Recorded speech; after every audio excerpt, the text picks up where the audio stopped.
what's the topic for today, guys? What do you reckon? Uh, I'm hinting at. Recovery. oh, Not the recovery. Eminem Oh, album. no. How That was actually one of my favorite albums, actually. How old were you when that came out? I would have been 2010, so 16. Yeah, I think I was in like year 9. That was amazing. Yeah. Like, I remember that Yeah. that like united a whole year level together. Yeah. Yeah. Where was I? I reckon I was staying at Crown when like that album was released, and like I'm in the backseat of my mum and dad's car, and like like No Love came on, and I was like, like I'm loving this song, and I'm just sitting there, mum and dad in the front. I'm Yeah. just like trying to rap these words, and anyways, long story. Oh man, I can't listen to rap in front of my parents. It's kind of like watching sex scenes with your parents. It's just I don't know. It just feels rough to sit You'd through. be You know? like- Oh really? I just straight watch them. Not holding back, man. In the These Xanthopoulos Greek people. house. Greek people. Embrace life. and their meat. And embrace your family apparently as well. Yeah, exactly. Right. All right, let's not go there. Shit. This is not an adult film industry podcast. We're talking about recovery.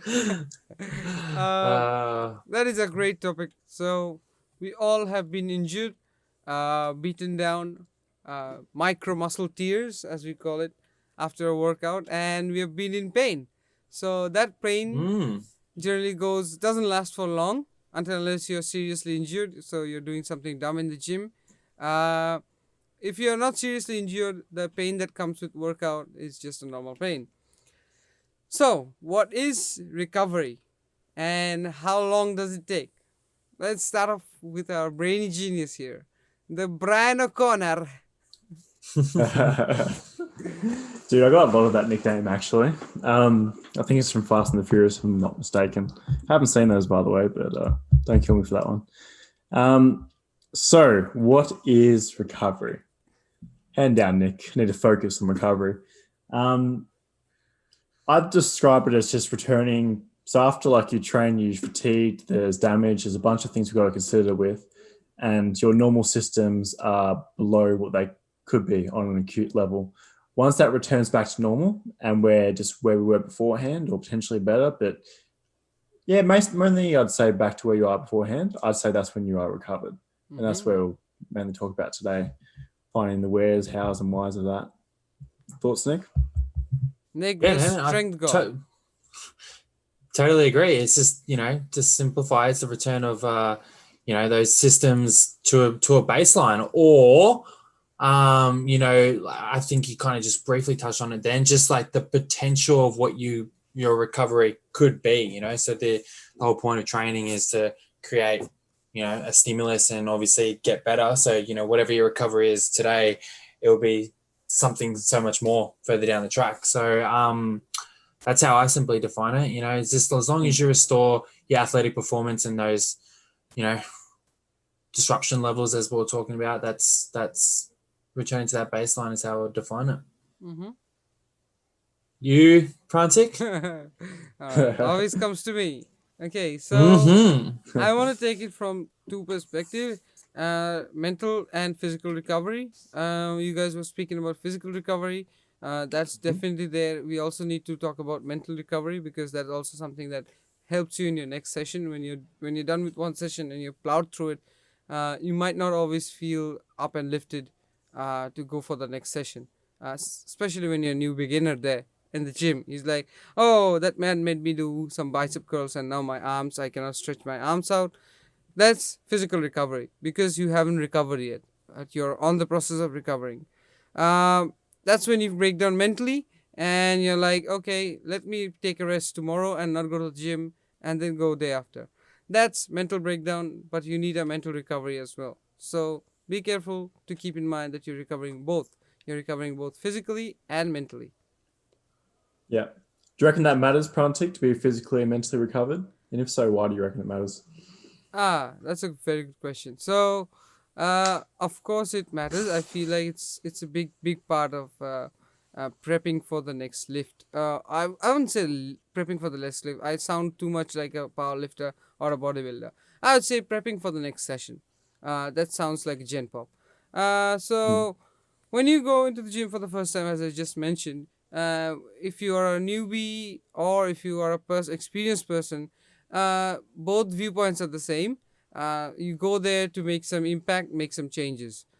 So when you on the way of making those changes, you destroy some muscle tissues, which you also know as micro muscle tear, that Conor, our genius, can explain in a bit. And we would definitely love to go and dive into that. But I feel like um, you get mentally broken down as well, because you might not lift the thing that you wanted to lift, probably. It might not be a good day, your body might not be feeling well. Nick has gone through numerous of these events, when a failed lift attempt would have set him down as well. Probably he was trying for 220 for the first time when he did 200 last week, and probably would have gone as a fail attempt. But it's another form of mental recovery. So you break down mentally. I couldn't get that 220 snatch. Okay, but the best thing is Nick moved forward and he got through that mental recovery, of like, okay, let's try again next week, or let's try again the next day when my deadlift session is back. And that's when Connor whispered something on his ears, and that's also a form of mental recovery. And I exactly know what that whispering had in it, but I don't want to say it for legal reasons. Um, so there we go. That's also a type of mental recovery. Recovery with the aid of friends, family, and other people who you think care about you. So mental recovery is definitely important. Your question, back to your question, Connor. Mental recovery is super important for you to uh, perform yourself, or to outperform for pros or for other people, to outperform your last week's performance. Yeah, that's the Very well whole done. idea, just the ability to be able to get back in the gym and train again, Mm-hmm. like just giving yourself that chance, like that defines, like, it's a good definition of recovery. I like that. Hmm. Mm. Yeah, I think the thing is with like mental recovery, like you're pointing out, Tick. I mean, if you're not mentally recovered, you're just not going to come back to the gym and train. It's almost as simple as Mm. that. Or if you do, you're going to give a half-assed performance, and maybe that half-assed performance leads you to be less encouraged, get less of a dopaminergic response to things. You eventually drop off, and that's a big issue we see. So, and it's not because people often are inherently lazy. It's often they've got other things in their life. So Mm. if it's like, okay, this is just this huge daunting thing and it's too much, but I've not only have got to be good for the gym and be up and about for that one, but I've also got to take care of the business, make sure the kids are in bedtime, all these different things, and you're not going to come back. So kind of defeats the purpose for not mentally recovered as well. So I like that you brought that up, man.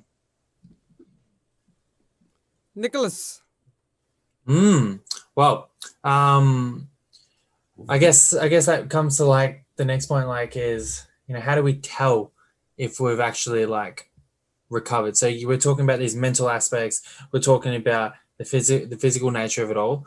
So like, what are some factors that, or like just examples of, being able to tell that we have recovered successfully? Hmm. I'm asking you, Prantik, because I like to use you as a I'm going straight for you. All right, all right, all right, all right. Okay, okay. Let's see. How would you know you have recovered? So this is a question that I would like to answer personally on my behalf. I'm not trying to relate to anyone else. Everyone might have a different Mm-hmm. recovery time, recovery sense. For me, first of all, if I'm looking at what recovery is for me and how much time it takes, um, I would say what is the injury, or what is the purpose why you need recovery. So let's start with the base cause, injury. So what is injury, or what is damage, from which you can recover? So for me, damage is the same thing that I'm talking about. I'm talking about a little bit scientific point of view, the micro muscle tear. So when you're training under resistance, which I often do, and most of the time I do, uh, your muscles get so pumped and amped that it generates small tears. Anybody who has watched the science of exercise and discovery would know this. For others, please go and watch them. This doesn't mean I'm promoting discovery, but I'm saying that it's very well depicted and nicely depicted. Why do we get pains if we are having a intense chest session, or if we did like intense dumbbell presses till we passed out? the next day or the day after, you'll see your chests are like under excruciating amount of pain. Why is that? You're just moving dumbbells off the ground, but the real science behind, or the biology behind this, is your muscles getting torn up into small pieces, fragments, and that is tear. A tear is a tear, and it needs time to recover, and it comes with pain. So that is the pain associated with lifting. That's why we get the pain. And these macromuscle tears are generally repaired by the body again, as we all know, by protein synthesis and other sort of stuff, which can be better explained by bachelors of sports science people. Uh, and I think that's your niche. So please go on to the nerdy stuff in there. And then these muscles, when they rebuild those protein, that is recovery. And that is recovery, staring in your face, staring in your arms, staring everywhere all over your body. But that recovery is what I consider as recovery. So when the pain starts diminishing from the day one it has originated from, so if the curve is like this on top, and then on Monday you originated with the pain, then Tuesday it gets a little better, Wednesday it gets a little better. It also associates with movement, muscle flexure. So if you flex, a damaged muscle will obviously give a lot of pain. It'll flex, it'll be pumped, but it will obviously give you a lot of pain, like my chest is in right now. But over time, over the graph, if you look, you slowly start recovering. By the end of the graph, you would have already recovered in full. And that time, if you're training correctly, it would be, for me, it takes generally 4 days to recover. I've sussed it out. Suss is an Australian word. So I have assessed it. 4 days of recovery is what I take if I'm doing any intense session before I jump back into the same chest session. So that's recovery. Say we look at things from like a bigger perspective, say like a whole macro cycle. So we're looking at something over 4 months. Have you ever like now we're going to go back down like the psychologically like burning out point, like, you know, you're causing that much fatigue, and sometimes, you know, the psychological system might take a long time to recover from. Like, have you ever been in a situation where you've just accumulated so much like psychological stress and eventually you've just burnt out? These tend to happen more over like a longer period. Like, it's not something that you'll probably see so very short, but over a longer period, have you ever been in situations like that? And that could be so many different factors what caused it, but you know, I can give an example and mention this. So what Nick just mentioned, burning out from a psychological point of view, this happened when I was first competing. In my first ever in my life. This was back in my hometown, back in India, when I started competing for my first time. My first competing experience was my best experience.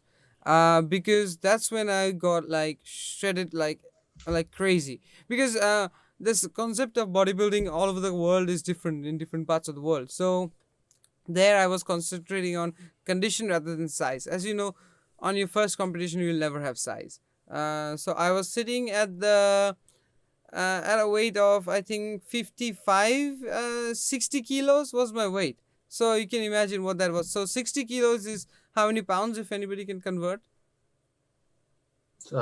was it 60 132, I think. Yeah. I'm just going the 2.2 thing, for 60. Yeah, 132. Yeah, you're right. So I was sitting at 132 pounds, which is unimaginable. But I'm also 5'3". So that was my no surprise. Short, right? thick, and juicy. So that was my starting point in my career when I started competing, and to be honest, that I was enhanced at that point. That was the first competition being enhanced. So I was so drained by the end of the competition with everything that was going around, being enhanced, that I just gassed out, and that actually was because I was mentally being hammered as in no one was hammering me externally, but you know, that internal turmoil. I feel like the first time competing, I never had any friends who I knew who were competing as well. It's not like I had a lot of friends who are competing all the way. People have ditched me in competitions. Nick knows about this. So things like that has happened, but you got to move on from the mental stress. If you stay in that, you stay depressed. So back to the Mm. back to the story that I was saying. So in my first competition, I competed in my first one. I won the gold, and I just detached myself as in Mm. I just gave up on competing, because there was 3 competitions back to back. So I didn't think I had the nerve to hold on to it. A lot of people doesn't expose it, but I don't feel uncomfortable saying it. What's true is true. It cannot be changed.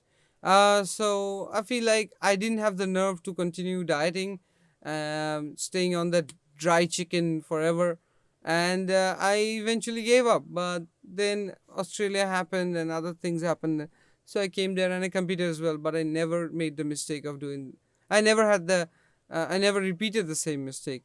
And yeah, that's some mental trauma, mental turmoil. Mm. Mm. What was going on in my mind was that, is it all worth it? How far can I grow? What's involved? What's on the other side? So these are some of the things that I think everybody thinks of, because our industry is something where until unless you turn pro at something, you don't really get investment, be it bodybuilding, be it powerlifting, other stuff like that. You don't really get that sponsorship or that support that you're looking for, that you need for your long-term run. So I think with this, I would like to ask Nick if I have really answered your question or not. No, certainly Mm. have. I was just gonna go to Conor about like what your thoughts are on, what measures do you look like? I just kind of had a little bit of a tongue twister there. What do you tend to look at when measuring recovery? Like how to tell if we've recovered? It's a really good question, and it's a question we should be asking ourselves. To quickly sidetrack on the mental stress thing, Nick, one of the two of you, it'd be so cool. You know those fancy YouTubers, how they have like they're talking about something, then a little link comes up the top to another YouTube video. Yeah. That fancy stuff that I can't do. Maybe attach the stress bucket video that we've done Yeah. to that. Oh yeah, The viewers will yeah. freaking love that. Yep. It's Yep. like one of the holy grails, to be honest. I still haven't seen it described Yep, as yep. well. So how do I look for recovery and what metrics do we use? I think in a general sense, you could say, like Nick mentioned, the word baseline, I really like that. Once things return to baseline, you're good to go again. That's a general sense. But where it becomes more interesting is with our body, we're dealing with multiple systems, and then multiple systems have different recovery lengths, which is quite interesting. So you might hear, particularly in the powerlifting world, or people talk about like nervous system fatigue or central fatigue, and they'll talk about like their muscle fatigue, and sometimes they go different lengths. There's other things we're considering. How long do you feel like, again, you're mentally fresh to go again? When is your hormonal system good to go again?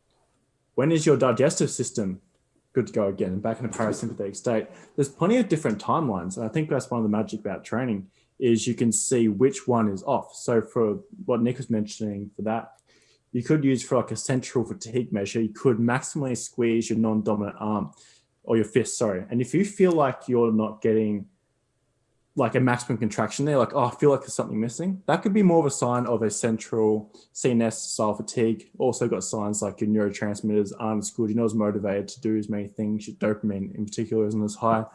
For the muscle side of things, you might just be sore. Again, you might just feel a little bit weak. Your tendons, that's another one that can take longer or shorter. Sometimes your muscles, okay, they're good to go, but I've still got an achy elbow at the moment, So I think it's handy after a while to subsect into all these different things. Again, you might feel good there, but your hormones aren't good. Your sex drive isn't as good.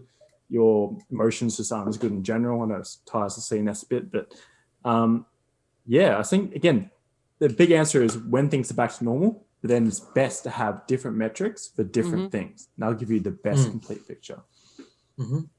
Yeah, totally agree. I was just gonna say, like, more training specifically, as long as you're improving your ability to adapt to particular stimuluses, or just like I said, the ability to adapt and train harder, as you keep going. The worst thing is like, you might be able to recover. For example, your recovery might be great, but if you're like kind of just smashing, the same stimulus over a certain period of time, I think there's going to be like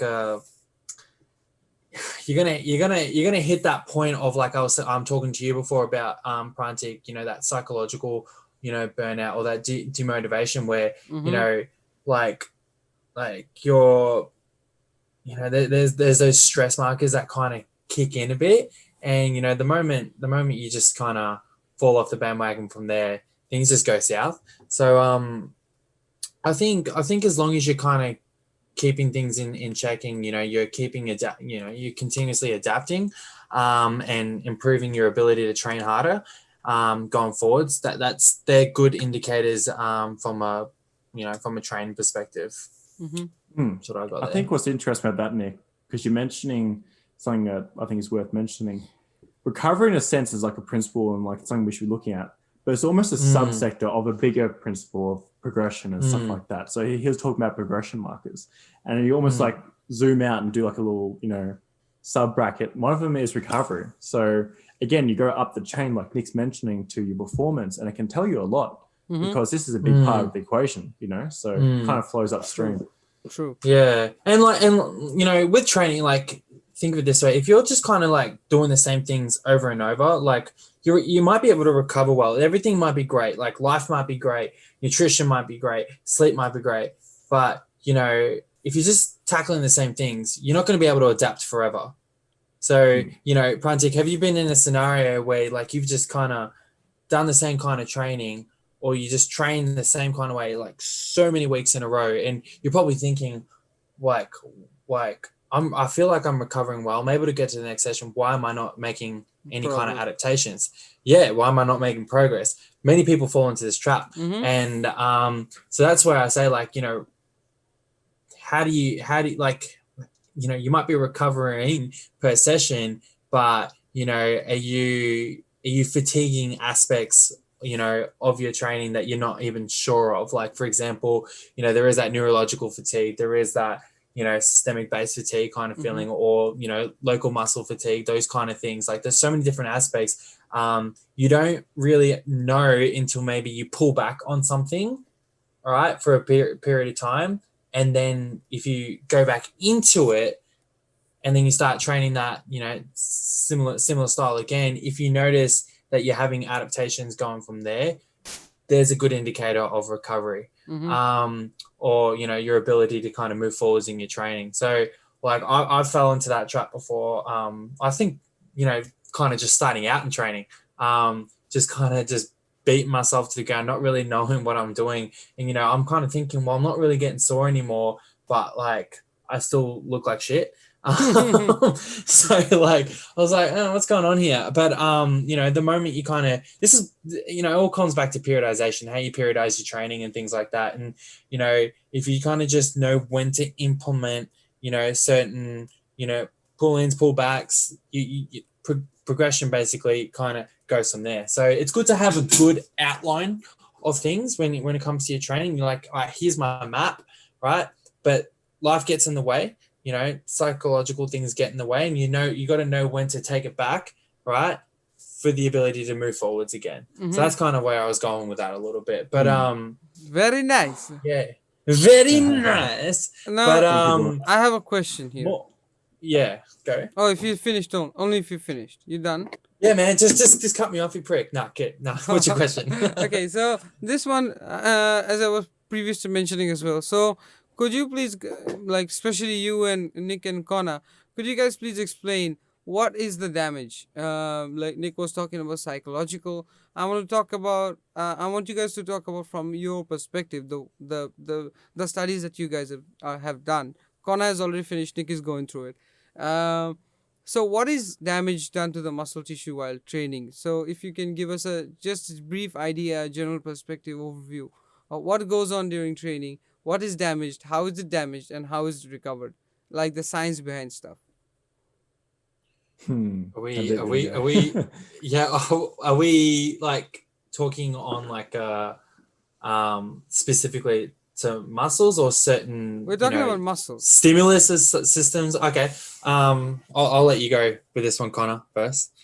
So you got Let you something go. called. So you got the big muscle, and inside that you got something called sarcomeres, and inside that Yeah. there's something called myosin and actin, and they kind of imagine. Currently it's gonna learning that. It's gonna look really sexual. I need to imagine like there's one part that comes through here, and this is how they contract, and this is how they open. In the eccentric, in particular, and lengthened positions, there's honestly high forces as well to a degree. There can be like micro tearing, as I think Prantik mentioned a while ago, and to get back to the stage where the tear is recovered, it does take time. So I think that's what you refer to as muscle damage side of things. And that can go for different lengths, basically depending on how torn up is it. Is it a little bit torn up or is it like hardcore torn up? Because if it's hardcore torn up, it's going to be longer. If it's just a little bit, then of course it'll be shorter. So it's always relative to how torn up it is. Any thoughts there, Nick? Actually, I have more questions I have. So like, when we're looking at Not too hard, please.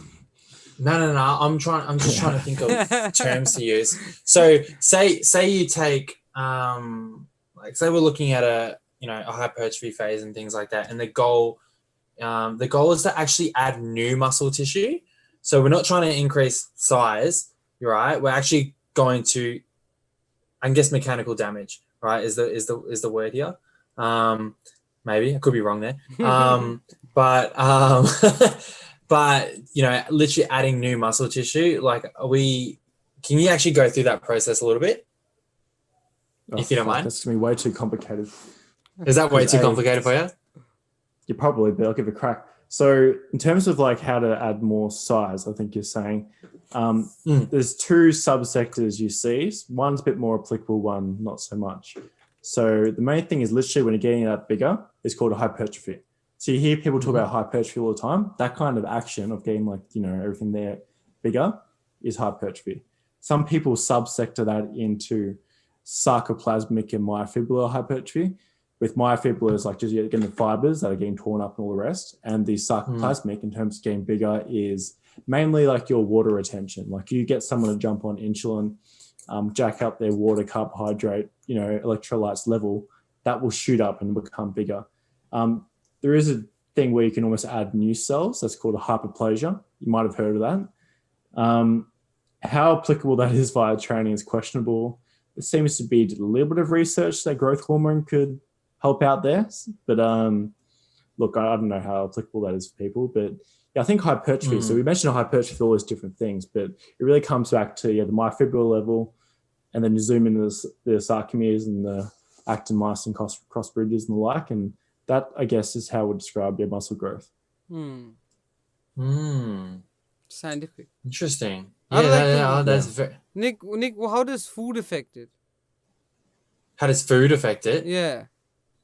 Like eating food, like eating proteinaceous food, protein-enriched food.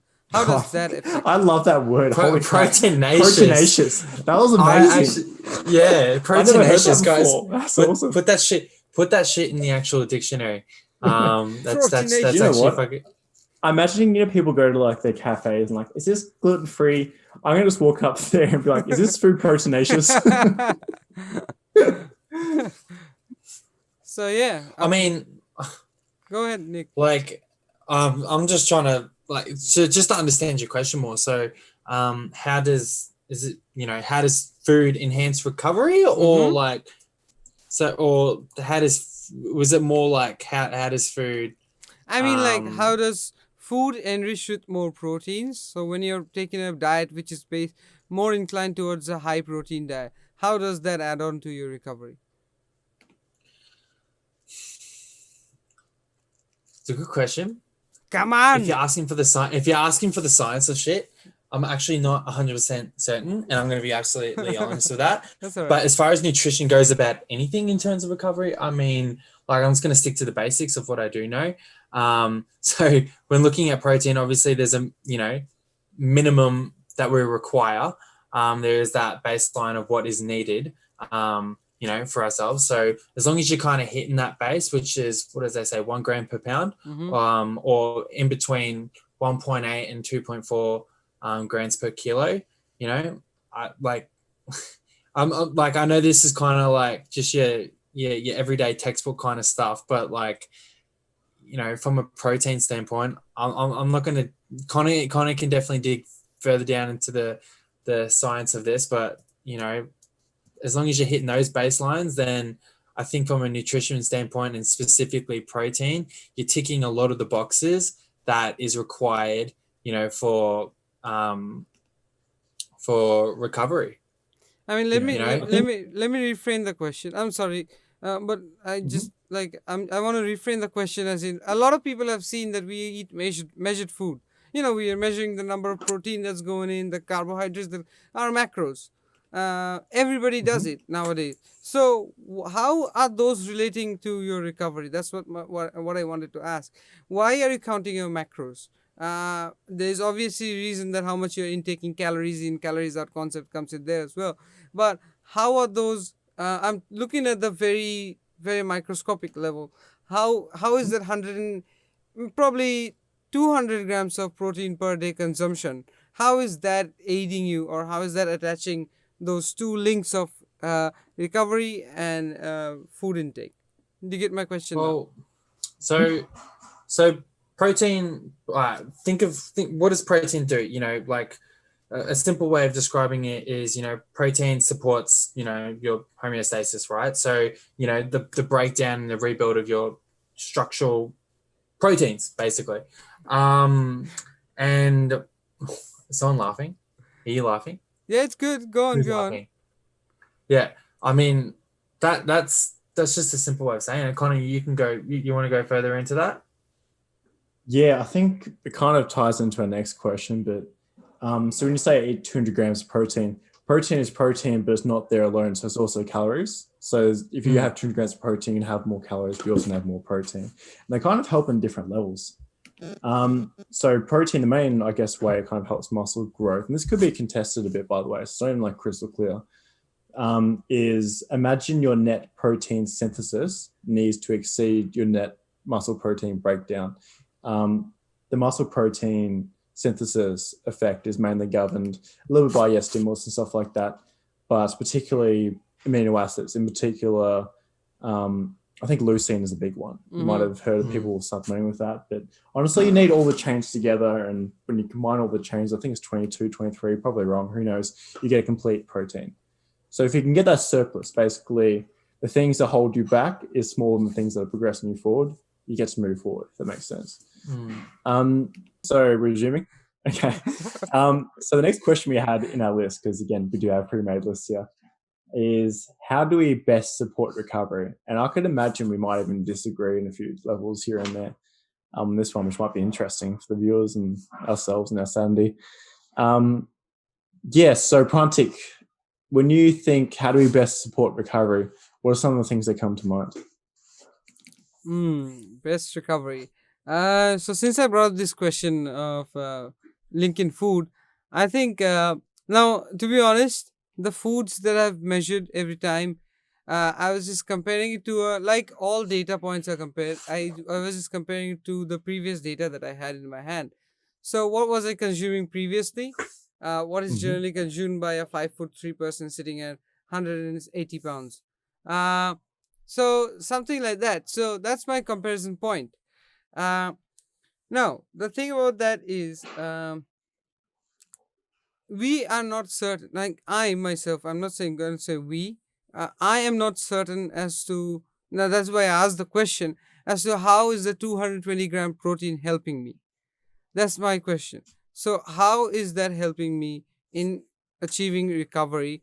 Where is the 220-gram protein going? And how would I know what is the baseline that I need for my body? Like, how is that calculated?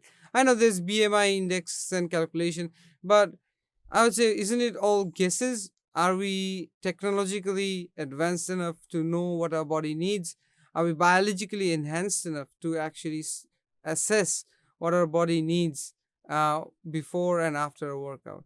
Uh, because we often get pulled into the fact that, oh, look at that metabolic window after training. You got to get your protein in that window. If you don't, you're risking loss of muscle. Is that even true?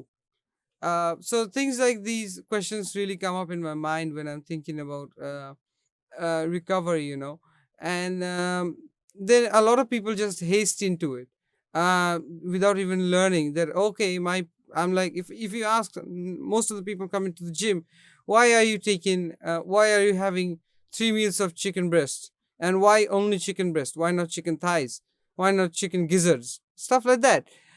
Most of the people would not understand it.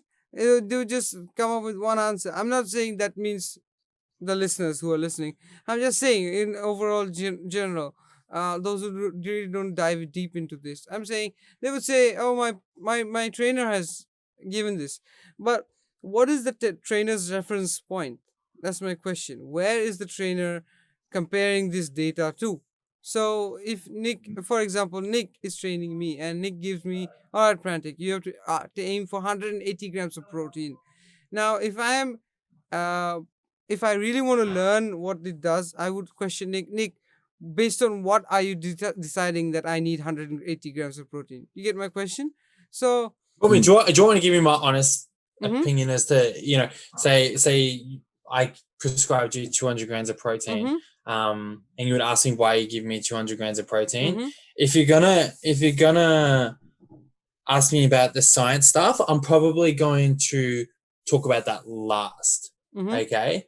What first I'm going to talk about with you is, like, of course, when sitting down and we're kind of having that one-on-one conversation, mm-hmm, and I'm kind of getting to understand what your habits and what your lifestyle is all about, and what your eating habits are. mm-hmm. All right. Let's say, from someone like you, I will probably get the gist that you like to consume a lot of protein rich foods. So you say to me, I like to consume whole chickens, or I like to consume thighs in particular, or, I like to consume more red meat than usual. Yeah. I kind of tend to favor more of the fattier meats, and probably a little bit less on the carbohydrates. So if you came to ask me, why is my macro split like this? And it's because you have basically told me this is what you've told me is important to you, Mm-hmm, and this is what I can tell that you're probably going to most likely adhere to, mm-hmm, right? And if you're kind of looking at things from like a nutrition pyramid, of course, adherence is the most important thing. I'm giving this to you because I know you're going to stick to this, mm-hmm. and within your calorie requirements, this is the breakdown as to what I'm giving you and why you're going to, and that's why I've given you this breakdown, because I know you're going to stick to this. Okay. Now, from a body composition, standpoint, calories being the most important thing, I just want to reiterate the fact that as long as you're hitting your calorie demands, right, and the food choices that you are making, are supporting your, recovery capabilities to kind of progress further in your training, you're ticking all of the boxes that is important, for the adaptations that we're looking for within this training phase. Uh-huh. That's kind of how I would basically describe that to you. Now, if you wanted to just know things further and further and further and further, like down the track, yeah, we can go down that path, right? But I think, for most clients in general, I'm going to say most clients, they probably might sit there and look at you and just kind of have a little bit of info overload, right? When talking with a client, you kind of want to relate things that, they want to be able to Mm-hmm. relate to what you're talking about, so if a client hears, you say like, I'm doing this because this is your current eating habits, and I'm actually fitting this within, whatever your recovery capabilities are and whatever your calorie requirements are, right? Like I said, you're ticking majority of the, health boxes Mm-hmm. and body composition, boxes that we're kind of looking for right here. Mm-hmm. That's the answer I would have for someone that's questioning a macro breakdown. Okay. So there you go. That's the answer, probably, to my question as to why that 200 grams. And this is a question which is not often asked by people, I would say. I I hadn't. think it should be, man. Yeah, it should be something. Yeah, 100% Connor. I agree. It should be. Every person should be educated or try to educate themselves, whether they are from the field or not. when they're trying to go through a body transformation, they should ask their trainers why. I think that question, this is something that I take up from from Josh. Josh asked me to ask him why is it happening whenever I'm in confusion, and I used to Mm. ask him. And I feel like every trainer should be asked that question by their clients. So if anyone in our audience is listening, if you're a client of some trainer, please go ahead, ask them. They will be happy to answer your question, because they're educated enough to be training you, and they have Yeah. done this as a profession, so they know If the I can ins and outs. piggyback off Yeah, of that, you definitely. mentioned like to find out they're educated. I think that's somewhat the magic, because sometimes it's hard to tell. Like, you might seek out like a financial advisor, and it's obvious how it's working because it's a bank accounts going up and down or this and that. And you can compare how it looks to market trends. You've got ideas if your stuff is credible or not. But I think it's good to ask your trainer those questions, because honestly, sometimes people won't have an answer, or sometimes they'll have a pretty baloney answer. Then it allows you to question things. Okay, I'm paying these people good money. They should be delivering a service to me. Mm-hmm. Are they full of shit? Mm.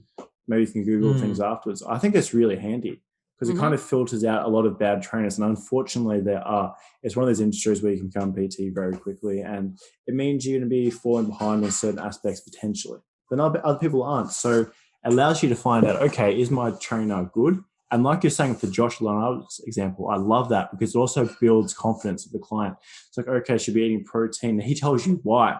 It's like, yeah, now you're like more confident, you're more driven with actually completing it, because you know where you're going with it. Mm-hmm. See, I mean, that's the beauty of it. Like when you learn more about your body from your trainer who already knows about this sort of stuff, it's not just you learning, it's your trainer also learning and creating that base point as to, okay, a body type like this with a weight so and so, with a height so and so, has worked with this many grams of protein. You get my point? That's kind of a base point reference for you guys as well. Okay, then it makes your data for the next person you're training even better. So that's your. I'll also tell you this, right? So, you're going to probably find, like, not just in bodybuilding in particular or powerlifting, you can have an array of different sports, right? And, you might find that, for example, for endurance sports, they actually probably require a little less protein on that side, but more of the fuel type, so more carbohydrates, right? But when talking to them, you might find out that, they like to consume heavy amounts of, protein. So, let's say that 1 gram per pound, or even, less than that, 0.8, 0.6, 0.5 or whatever. That's all they need to consume for their sport. Right. But they tend to consume 1.5, because that's just like what they like to stick to. The moment you kind of take them out of that realm, as much as it is probably the perfect plan, if they're not going to stick to it, are they going to even have the ability to even recover from any training sessions, because they're probably just not motivated to do so. They might fall off the bandwagon. They might think, fuck this, I hate this diet plan. I don't even want to train, so what's the kind of point? So I think when we kind of look at things from a, micro level, we're going to see micro things. But if we look at things from a bigger picture, we're going to see a broader perspective of things. So, I think, you guys are right, like in the sense of, ask your trainer everything. And sometimes your trainer might not know something, but, by the next session, they come back to you and they then teach you something, or, educate you on something. I think you always want to either be with, or, have a trainer that's, continuously wanting to learn, and just, improve on their own knowledge. So, someone like, there are many trainers out there that probably just think they know it all.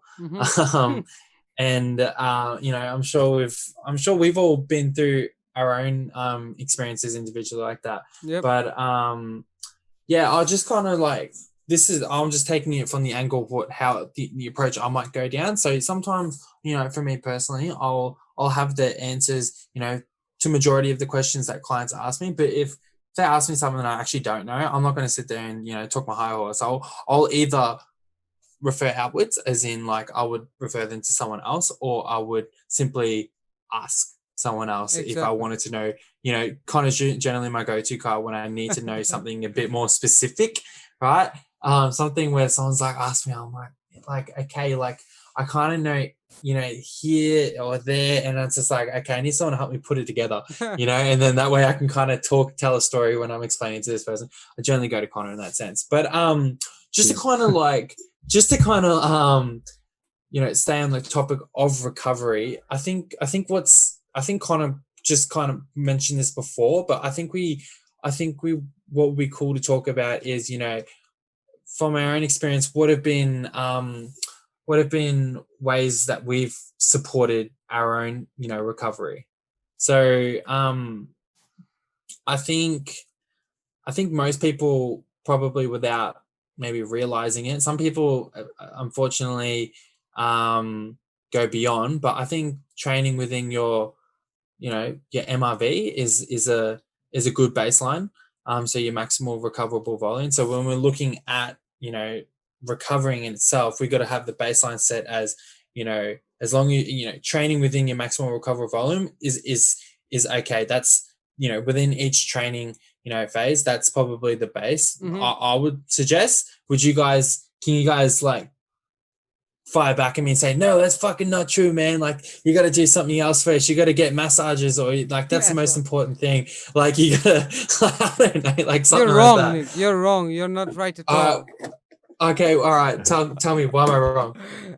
No, I mean, like, you're not wrong, but different person has different perspective, and I feel like, like you just mentioned, massages, physiotherapy, and all these things are also counted in, not just in sports that we are familiar with. Sports like, it can be MotoGP, it can be football, basketball, tennis, any sport But that's would you physically demanding. say, as a baseline, those what do you call it? Those massage people, do you think that's at the base, or do you think looking at your own training in particular, or the program that you're running, is, when we're talking about recovery in itself, as long as you are training, as close to or within, that range, close to your maximal recoverable volume, do you think that would be the baseline? I personally think so. As long as you're training within that, I think that should be the baseline. But if you guys have a different perspective, I'd like to debate on it. I'd like to take Connor's view on this as well. As I say, I mean, like, we're not only looking at training for the next session, but we're also looking at longevity of training. So we're also looking at how long are you able to train. Question, please. Yes and no. Yes and no. In terms of it's right, but it's also the test. So, in a Test as sense, in? so you could argue it's like the most important thing, but all the other factors affect the MRV as well. So it's maybe the biggest part. Make sure you're not doing too much that if you get everything else right, you're still screwed. Don't bring a knife to a gunfight, pretty much, with all the other factors. Yeah. Being a knife, gunfight. But will you die as a test? And sometimes the MRV is a test as well. So it is, but it's also the test, if that makes sense. But again, so I think it's a good thing. It's like, make sure there's not too much you have to deal with, is basically what you're getting at, So you might have an example of, let's say you wanted to train in 3 days. If you do a zillion sets, then suddenly you're not going to be able to recover in 3 days, no matter if you get everything right, or you're going to have to extend it for 5 days or something like that. So yeah, for sure. I definitely argue it's the most important thing. But it's also the test. So everything else kind of affects it. And What do you mean by test? Yeah. You point me towards some Just other direction. Because we talk about performance, and MRV is kind of like a thing we use to test performance. Oh, test performance. Okay. Yeah, in a sense, like if you're going above your MRV, you usually see people's performance go down. If you're at your MRV, it's usually the same. If you're below and still in effective range, you progress. So it's kind of a test in that sense, So, yeah. Nick was asking me about what I really pointed out before before people from your house interrupted our session. What I was saying is that we're looking at the longevity type of stuff. We're looking not only from short-term goals, but we're looking at long-term. Like, especially if you're into sports, if you're professional, if you're into sports that demand a lot of high physical activity, like be it football, soccer, American football. This is two different things, guys. and then there's tennis and all these sort of things where it requires you to train.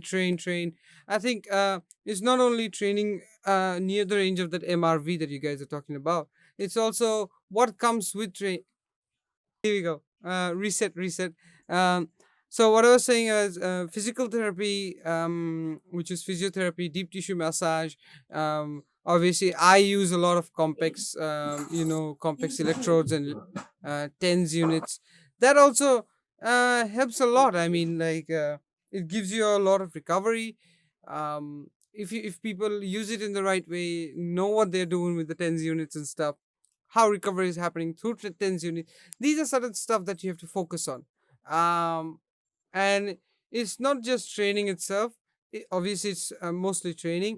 It's training and the things that come with training. It can be food, recovery, all these side stuffs like now more things are like suddenly popping up. Cryogenic therapy, um, massage therapy, deep tissue massage, relaxation, yoga, a lot of stuff. It's just endless. It's just endless. But whatever works for you is what gives you recovery. All these sort of stuff is also needs to be considered when you're doing recovery. For example, I was looking at this interview of Undertaker. The great Undertaker. He says it was one of those. He was preparing for one of those WrestleManias. It was in 2 days, and this guy was going to any extent possible. Even though everybody knows wrestling is fake, no, it's not. But yeah, like Undertaker was saying that he was seen going to the cryogenic chamber, uh, going to the hyper. I think was it hyper? No, I'm. Oh, hold on. Want to know my honest opinion on all this? Mm-hmm. Like, I think, I'm not sure what the studies are on the effects of those in particular, but I think, again, from the perspective of things, I think where people probably see the most amount of benefit is the psychological well-being, the fact that they're actually putting the phone down, they're actually sitting there and relaxing, which if you're a professional athlete or if you're a bodybuilder and, you like Conor talks about the stress bucket all the time. A stress bucket is all the way through the roof. Now, if you're doing, cryotherapy, if you're doing massage, if you're doing these things, it's that downtime. The effect of the actual massage itself, yeah, okay, could propose some benefits, but I think the point being is that the person is actually just having downtime and relaxing is probably doing more benefits to their physical capability than the actual, let's say, the massage itself. This is very well put. This is actually very well. Does it also include release of dopamine to a certain extent? The feel-good hormone. Yeah. I think it shoots up dopamine. It seems like feelings are reward. Like you're doing something is making you better. So if you think it's going to make you feel better, or you feel like there's some achievement, or it's moving along the right path in life, then it will. But it's usually more of an excitatory hormone. Usually we're trying to have our more chillax neurotransmitters on the scene. So things like GABA and serotonin, just trying to mellow us out. That's probably the things that's going to help us with recovery best. I think we're chatting about like all these modalities and how much benefit there is. Again, it always depends on the stimulus, because it's stimulus, recovery, adaptation. That is the cycle. So if you're looking at stimulus, that will almost determine where the pyramid of needs go. So if you're looking at the standard, like, okay, you just train, everything's fine as usual, progressible, business as usual. And the standard, don't exceed MLV, nutrition, okay, having calories high enough, protein high enough, stuff like that. Sleep, keep stress low, all those kind of things. Big factors always king. I think it depends on what the scenario is as well. So if you are a runner and you are about to run again in 3 hours, and suddenly carbohydrate replenishment will be top of the list. If you are really maxed out, like in your central nervous system, like in quote unquote neural fatigue, then getting into parasympathetic state and chilling out is higher on the priority now than that. So again, it kind of depends on what you're doing next. So imagine you got this thing, and when's the next time? And the way we can kind of look at nutrition as it ties to it is your pre-workout meal, your first pre-workout meal is your post-workout of the previous session. Because that whole stage after the session, that's what breaks you down, all those things that we're talking about. It's good, it makes you better, but it really depletes you in all these systems. It's then recovery from there. So it's just that process of making sure we are good to go again, which again is the whole point of recovery. We're trying to support that process. So there might be certain systems that require more of one thing, more another. In the first state of injury, maybe like what's going to be a priority is a little bit different to other things, you know. I mean, maybe nutritional, you know, calorie balance, well, effective might not be as high as other modalities, but overall, I think the average lifter, how much they can expect from like modalities, I think, because I think that's the main topic we're going to talk about, and we're not probably injury experts, it's fair to say, is we're pretty big on return investment and value for money. And if you're doing a bunch of things like cryotherapy, ice baths, relaxing massages, yeah, it's good, but man, it's good if you're loaded and you've got a bunch of time, you know, if I'm being honest. I think until then, just tick off major boxes. Macro factors deliver macro results. Micro factors deliver micro results. So if you want to invest in those micro factors for, you know, plenty of dollars, then that's your decision. But I think most people are like, oh, I need to be recovered. They're probably just like, look, seriously, that all stuff's cool in a sense, but don't be like, oh, I can't afford that, I'm screwed. That's just the wrong process to take. Really focus on just chilling out, covering the big bases that you can, and you'll be more than all right. And you use performance as a metric, and maybe you need a training day later. Maybe you're good to train a day earlier. Again, you use those metrics. That's your test. That's your assessment. If you're good, then you're good. Doesn't matter if you're not doing those other things. You're passed. School's out. School's out. That's it. Nice, very nice. Very nice. Yeah, very good. So like, moving, I guess, actually, this kind of ties into our next topic. So when we're looking at those different recovery modalities, so after passive recovery, and, you know, so when I say that's like the whole sleep and relaxation thing, the next thing, you know, is deloading. And I kind of put, won't go into that, but, you know, I think deloading is another thing. So we can look at, so deload, actually, do you guys want to just quickly define what your definitions of deload are? Mine is just obviously reducing, you know, fatigue from a particular stimulus, and whatever that stimulus may be is obviously dependent on the phase.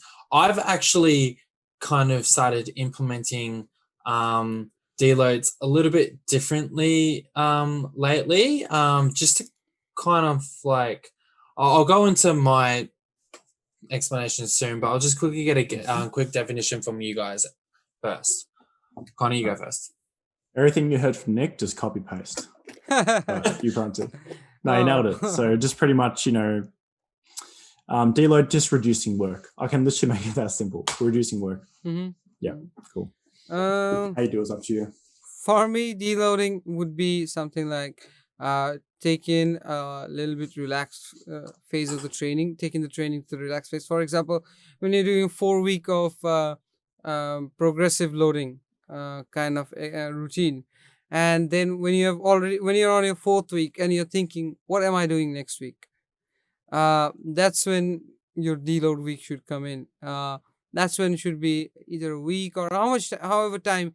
It's kind of, I would like to say, there's the low-key downtime you need for all of those progressive training, or 4 week worth of progressive training to totally come together as one, and then before you move into another phase of that same progressive training.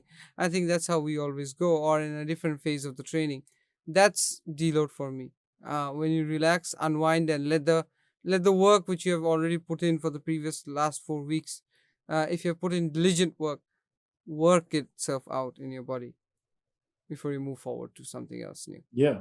That's deloading. Yeah. Unload, deload. Unload, deload. So to be honest, like, there's so many different ways we can do it. You know, prior experience I've used while doing it is just literally a reduction in total volume and intensity. For me, sometimes it could mean literally just doing very light sessions, or sometimes it could just be taking a whole week off. Who knows? Sometimes I've done unplanned deloads. I've done other aspects where when I've done powerlifting training. So, for example, with Sebastian Arab type systems where you take a deload and only volume. So just a reduction in the total workload that you do throughout the sessions throughout the week, while keeping the intensity quite high. Or something recently I've come across is Cassim Hansen's way of deloading is although there are times where you can basically deload everything.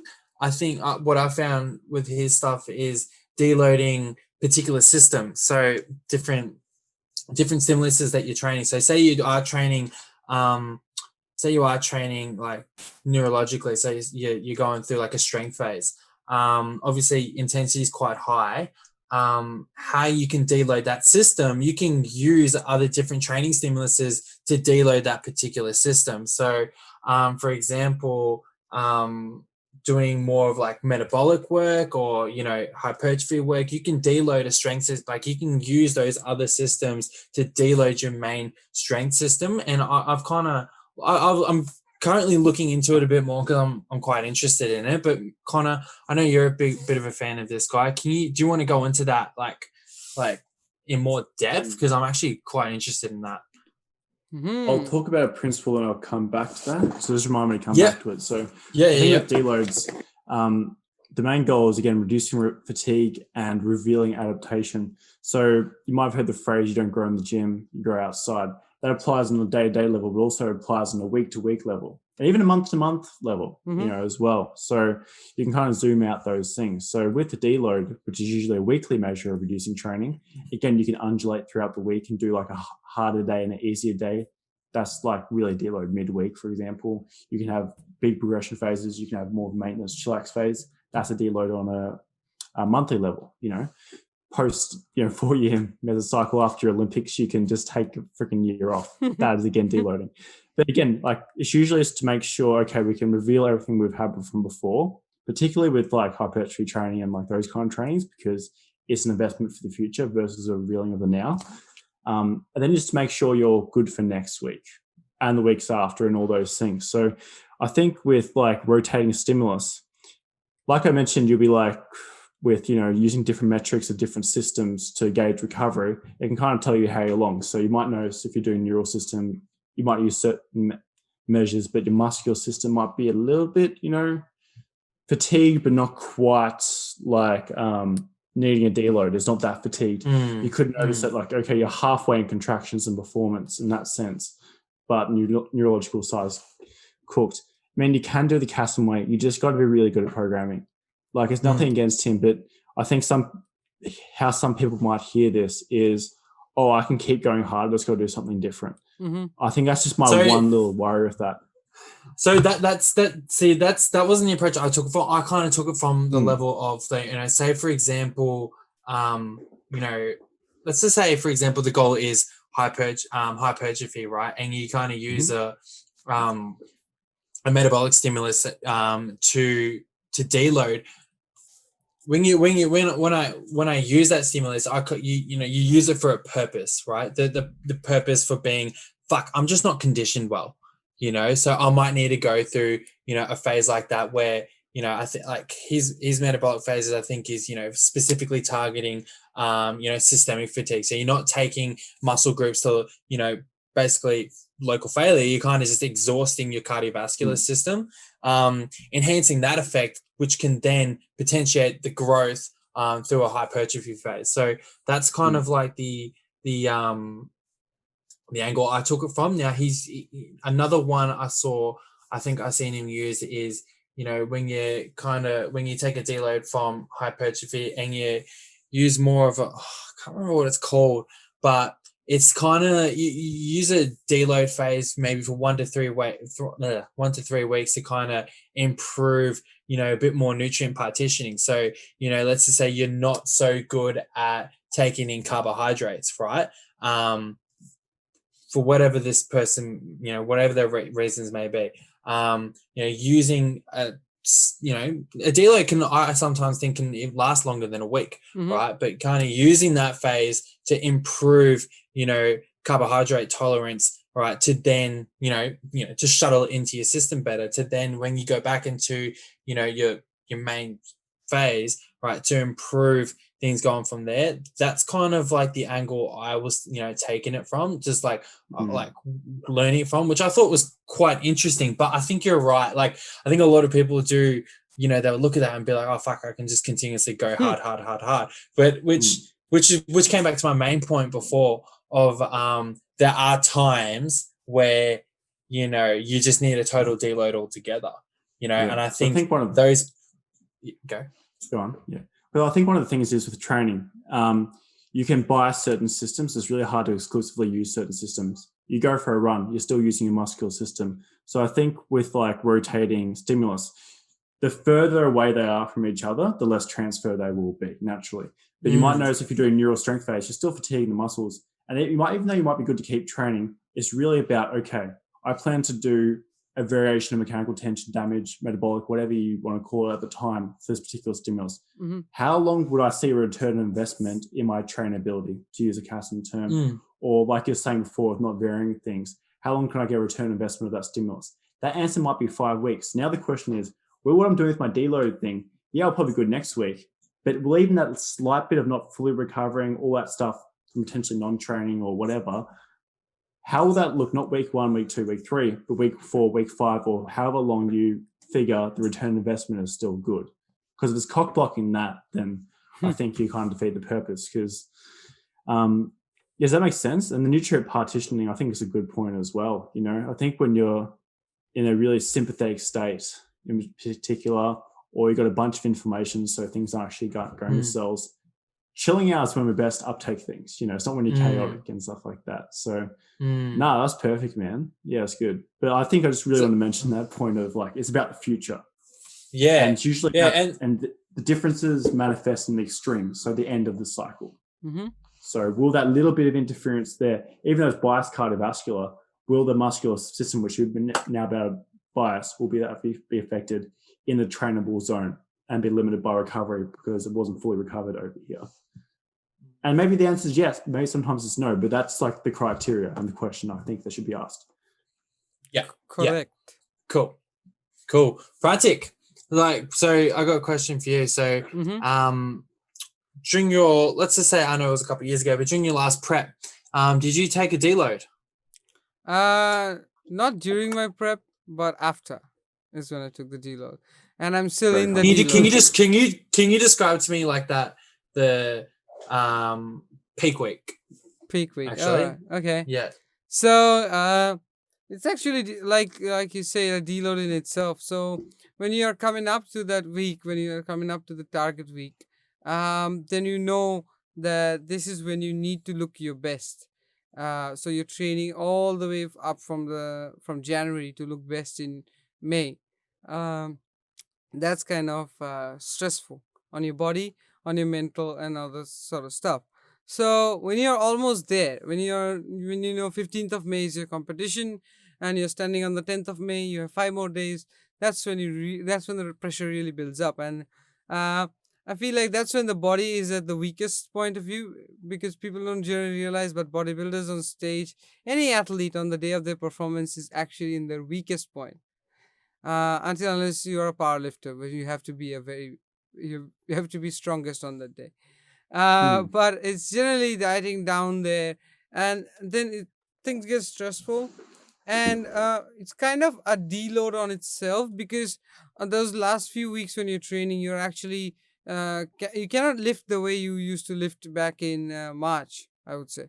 For example, if you're lifting in March, you'd be lifting heavy, you'll be moving heavy weights of the ground. But when you're on 10th of May, when 15th of May is your competition, that's when you're not going to move that much weight as you moved. Yes, you can, but then the later part of your life would all be invested on hip replacement, knee replacement, leg amputation, arm amputation, stuff like that. And so how did you train? You train? I used to when I used to go closer to my competition date, I used to increase the number of reps rather than focusing on weight. I used to increase the concentration on the form of the exercise rather than actually the weight I move. So if otherwise I would be doing a squat of 175 pounds worth of squat, I would change it to whatever I can lift. So if it would just include 80 pounds worth of lift, I would do that. But I would like make sure I go to failure, so that I make sure that I've actually fatigued my muscle.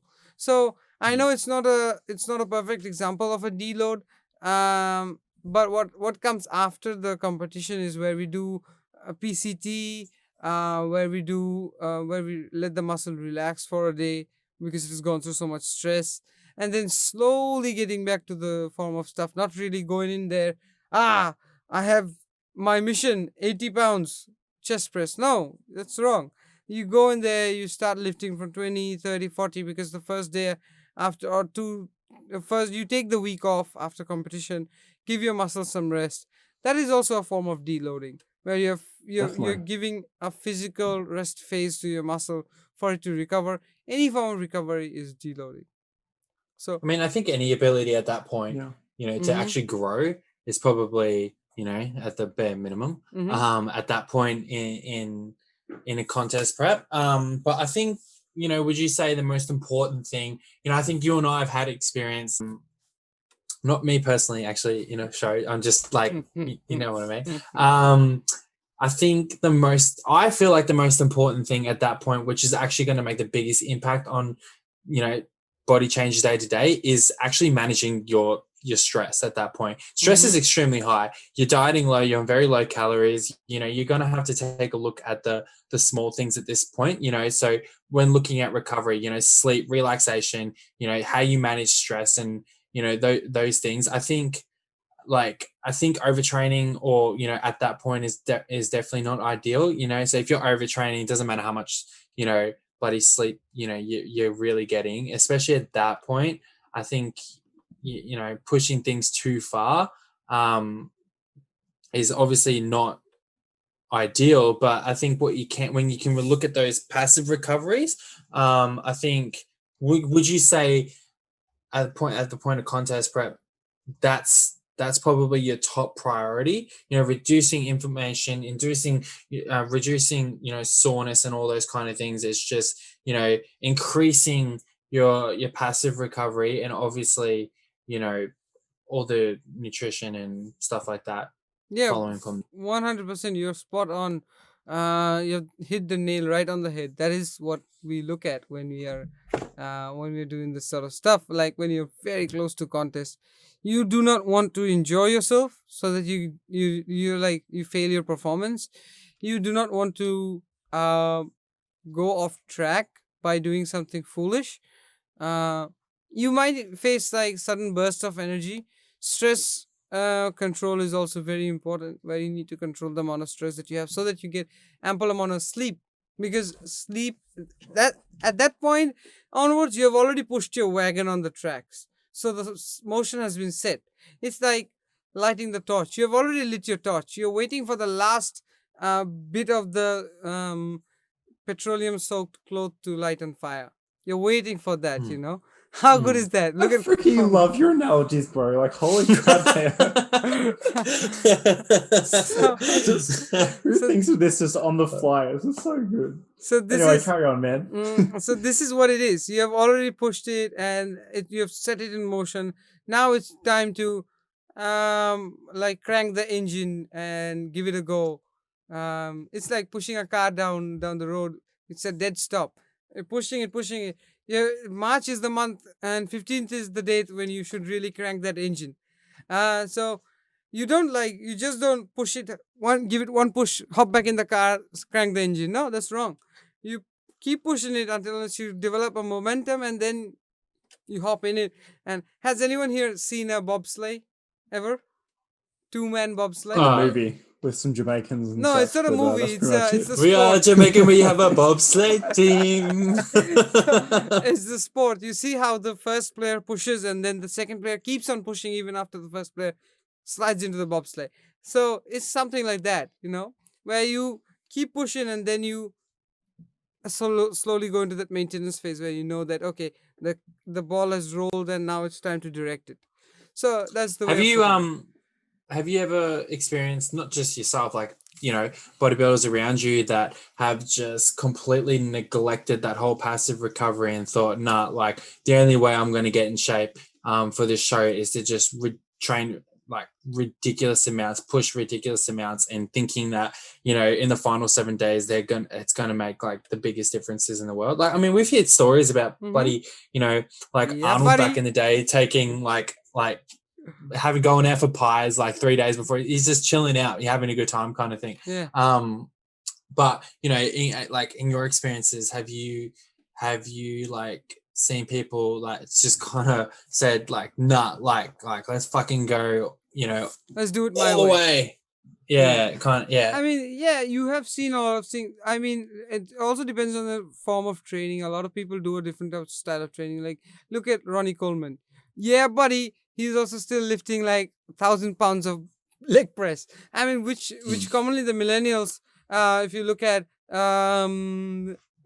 the training pattern of Brendan, or if you look at the training pattern of Sean Roden, Dexter Jackson, they wouldn't be doing 1,000 pounds worth of leg presses nowadays. I mean, yeah, I'm not. This doesn't mean that I'm saying the Ronnie Coleman's exercise pattern was different or bad. No, it's 100%. It's 100% correct. He did what he wanted to, and it worked for him. But it doesn't mean it'll work for everyone. So it definitely differs from person to person. What works for you is the best thing that is for you. So Mm. if heavyweights work for you, go for it.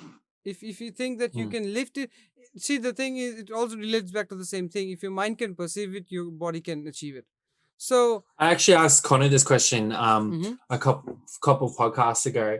When looking at someone like Dorian Yates or Ronnie Coleman, if they, obviously they're known for training the way they did, but if they took things a separate or like a different way, could they have actually looked a bit better, and or could they have actually been better?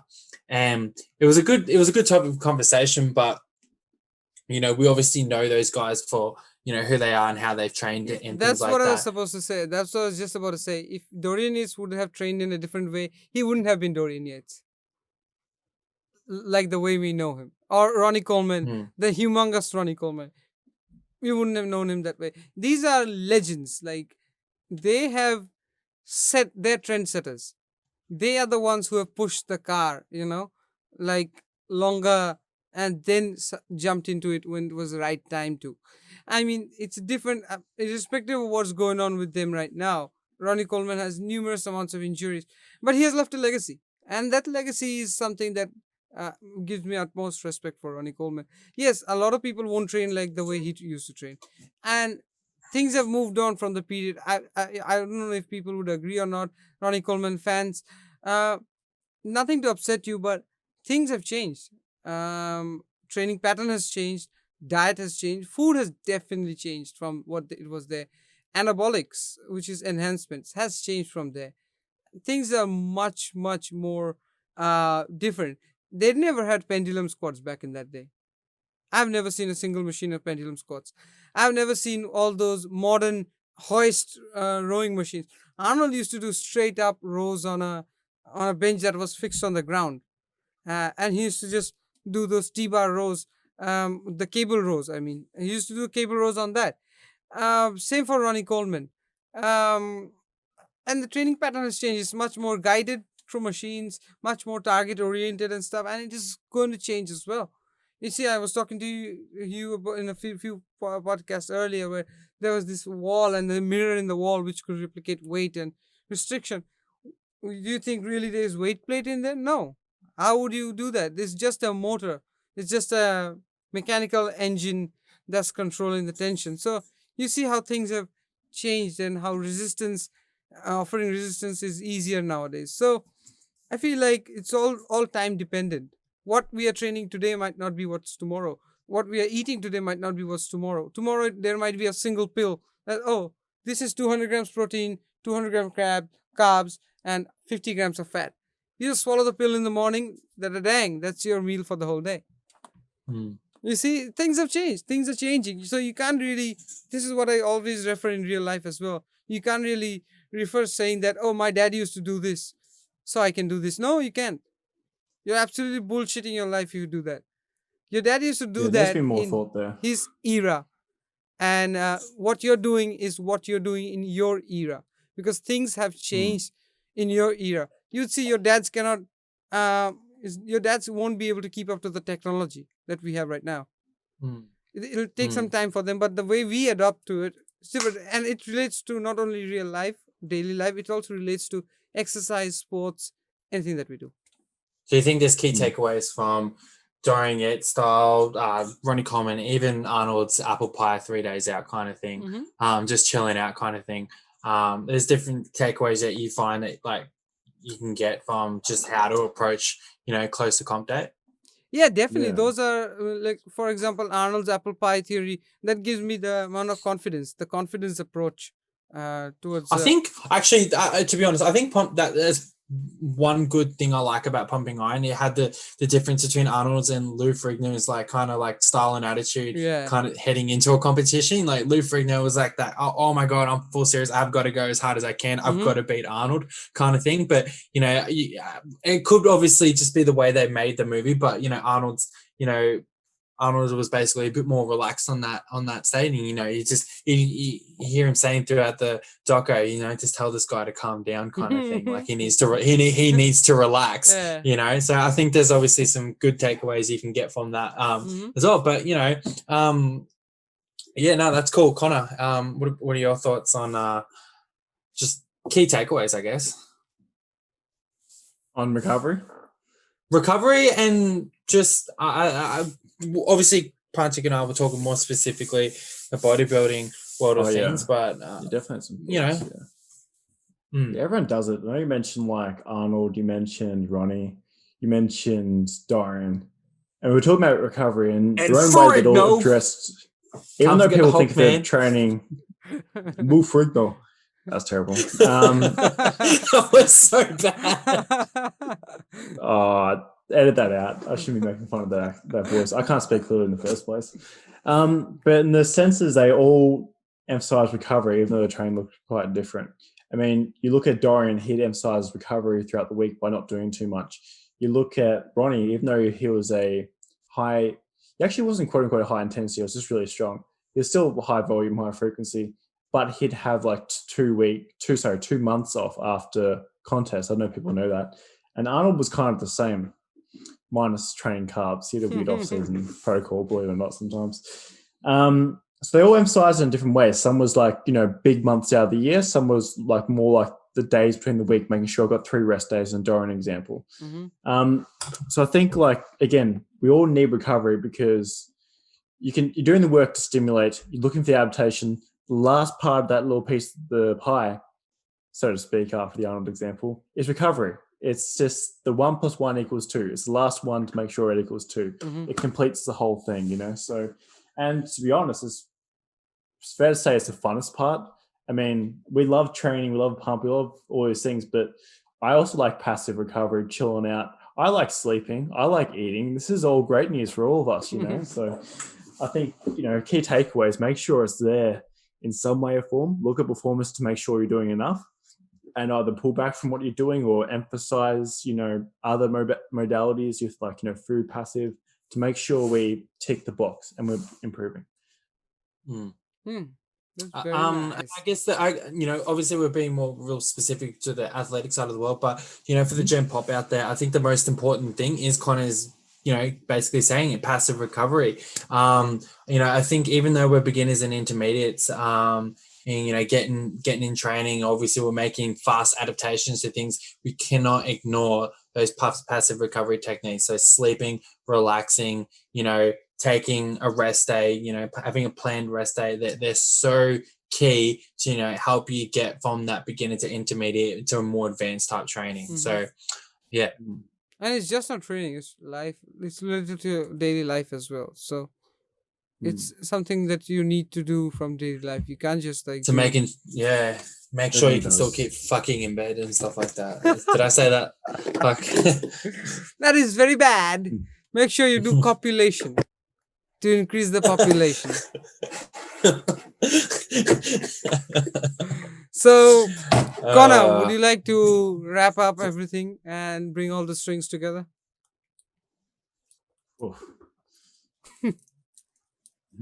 I think I did. But I thought he did too. Like, as in, Make bring sure an you're end to the recovering, guys. episode. all right, folks. Thank you for listening yet again. Listen, I'm changing voice because, again, sponsors. I don't see money in my accounts. What don't you understand about this? Nick has a Get out GoFund. your checkbooks, Whoever shall hold this sponsor the hammer program. I guarantee your profits will will possess increase the power of Thor. 12,000%. And sorry, I think Nick's promo and Thor. Actually, that's part of Whoever it. shall I hold this guarantee hammer 12,000% profits and Thor will arrive at your goddamn doorstep if you sponsor us. JK. No copyright. So look into it, guys. Nick has an Enjoy. I OnlyFans hope you enjoyed page. the podcast. Nick has an OnlyFans page as well. Yeah, what's the link there, Nick? All right, so that was a productive discussion again. I think we got soaked up in the discussion so much we went a little overboard, but it was fun actually. It was a very productive discussion. I mean, people We could will probably have that definitely as enjoy part it. 1, part 2. Yeah, we can have that as part 1, part 2, or we can have it as one because people will definitely enjoy it. You know, get sucked into it in different parts. But yeah, that's very nice sport. This week is over, guys. Let's party. No, let's go recover from what we just talked. Let's soak in stuff, and we will be back next week. With all all three of us, from 2 different parts of the world, east and west. So welcome back. Oh, sorry, not welcome back. Thank you for listening to us. Have a great day, and thank you for letting us bother you in your ears. But definitely, we are always open to help. Your help would be much necessary, and would all the help would always go towards gears. I don't mean juice. I mean gears for recording and stuff. So we will be utilizing it in trying to bridge the gap between communication difference between Conor, Nick, and me, Yeah. which is a huge difference. But that will also help us upgrade our tech, our mics, and other stuff like that. So I think we have a Patreon account by now. We do, and so if you feel like helping, please go onto that Patreon account and feel free to help us in any way possible. If you want to donate a kidney, call Conor personally. He'll come there personally and take your kidney out. Thank you for watching the Forge podcast. If you enjoyed it, we'd love for you to subscribe. If you want to find out more about us, check the description. And as always, thank you for listening.